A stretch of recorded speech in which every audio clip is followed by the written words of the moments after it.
Tere hommikust! Mina küsisin täna AI käest, et mis vahe on õigupoolest õpetajal ja inspireerijal. Ja ma sain sellise huvitava vastuse, et õpetaja on keegi, kes jagab teadmisi, õpetab oskuseid ja tal on metoodika, õppeplaan ja ta kontrollib, kas õpilased on õpitu korralikult omandanud. Inspireerija seevastu on rohkem motivaator, ehk siis ta innustab ka oma mugavustsoonist välja astuma, julgustab. Ja üks oluline aspekt, et ta jagab väga palju oma kogemust, näiteid siis päriselust. Ja AI arvates need kattuvad omavahel, aga ei pruugi alati. Mina arvan, või vähemasti minu isiklik kogemus ütleb seda, et mina oskan õpetada seda, mida ma olen ise kogenud või praktiseerinud. Ja see on hästi tore.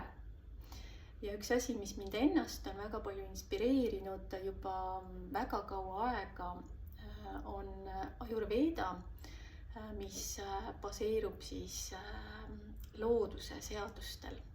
Ja majandusharidust omades mulle meeldib väga loogika ja looduses on minu arvates täiesti geniaalne loogika.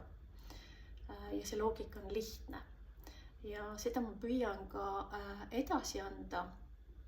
Ja näiteks täna-homme ma inspireerin teid vaatama teemale nagu paast ja puhastus sellise laiema pilguga, et teil tekiks palju küsimusi iseenda kontekstis ja ma õpetan, kuidas seda läbi viia nii-öelda vähima pingutuse seadust rakendades ja seda just nimelt ka toidu kontekstis, mis on üks minu suur armastus ja kirg ja seal ma jagan teile oma lemmikretsepte niimoodi, et ka paastust võiks saada selline gurmee reis kevadeti.